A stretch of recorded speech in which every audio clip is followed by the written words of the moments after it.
بسم اللہ الرحمن الرحیم. السلام علیکم. ہیلو پاکستان.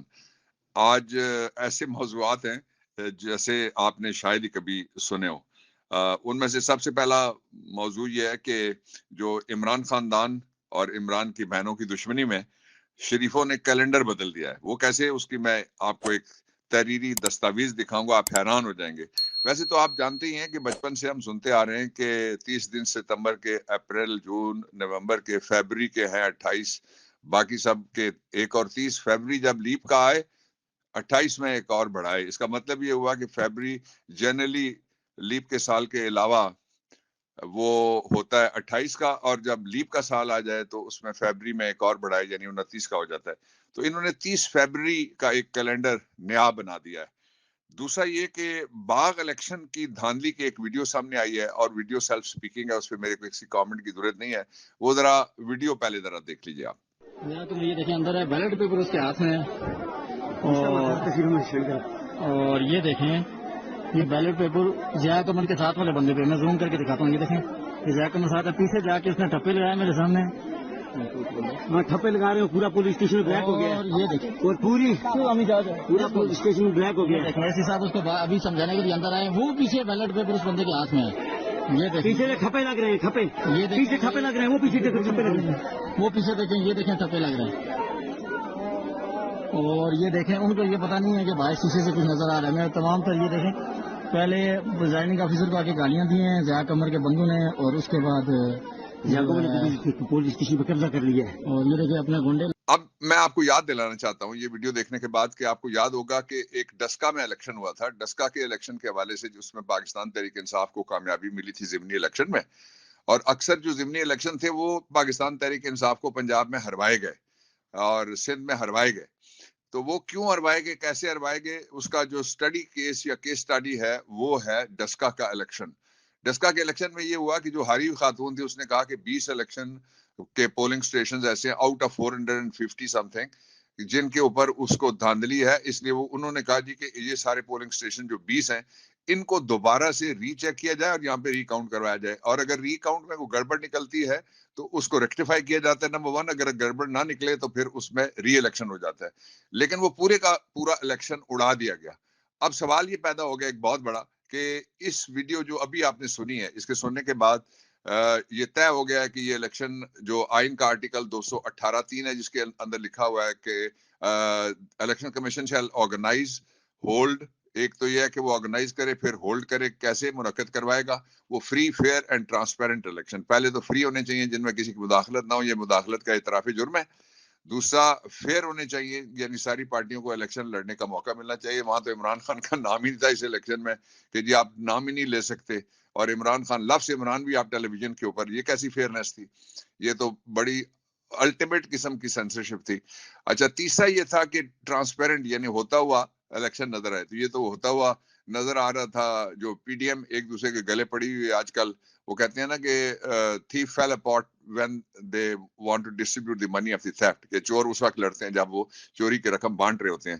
تو یہ تیسری بات ہو گئی. اور چوتھی بات اور سب سے امپورٹنٹ بات یہ ہے کہ اب ایسا نہیں ہوا، اگر ان اکارڈنگ ود لا الیکشن نہیں ہوا، کانسٹیٹیوشن کے مطابق نہیں ہوا، ان کا اپنا انٹرم کانسٹیٹیوشن بھی موجود ہے، تو پھر کیا ڈسکا کی طرح یہ الیکشن دوبارہ ہو رہا ہے؟ یہ چانس اپنی جگہ پہ بہت واضح طور پہ موجود ہے. اور پھر اگر فیئر اینڈ فری الیکشن ہوا تو نتائج اس سے مختلف ہوں گے. دوسرا یہ کہ جو باغ الیکشن کے بعد سب سے بڑا امپورٹنٹ کام میں نے آپ کو بتایا کہ یہ کیا انہوں نے کہ انہوں نے کیلنڈر ہی بدل دیا ہے. یہ جو عمران اور ان کے خاندان کی دشمنی ہے، پہلے اس میں ان کی بیگم بشرا عمران ان کو شامل کیا گیا، ان کے خلاف بے شمار پرچے کیے گئے، مختلف جنگوں کے اوپر پرچے کیے جا رہے ہیں. وہ ایک نان پولیٹیکل خاتون ہے اور گھریلو خاتون ہے، ان کا کوئی تعلق نہ عمران خان کی پالیٹکس کے ساتھ ہے نہ پاکستان تحریک انصاف کے ساتھ ہے. وہ ایک مشرقی باپردہ خاتون کی طرح انہوں نے وفا کی اور اپنے خامن کے ساتھ ایک جرت مندانہ جو ان کی ازدواجی زندگی ہے اس کا ایک نیا باب انہوں نے لکھا ہے. اللہ تعالیٰ ان کو اجر دے، اور ایسی تمام بیویاں ان کو اجر دے جو جیل میں گئی اور جیل میں جنہوں نے اپنی وفا کی ایک نئی داستان رقم کی ہے.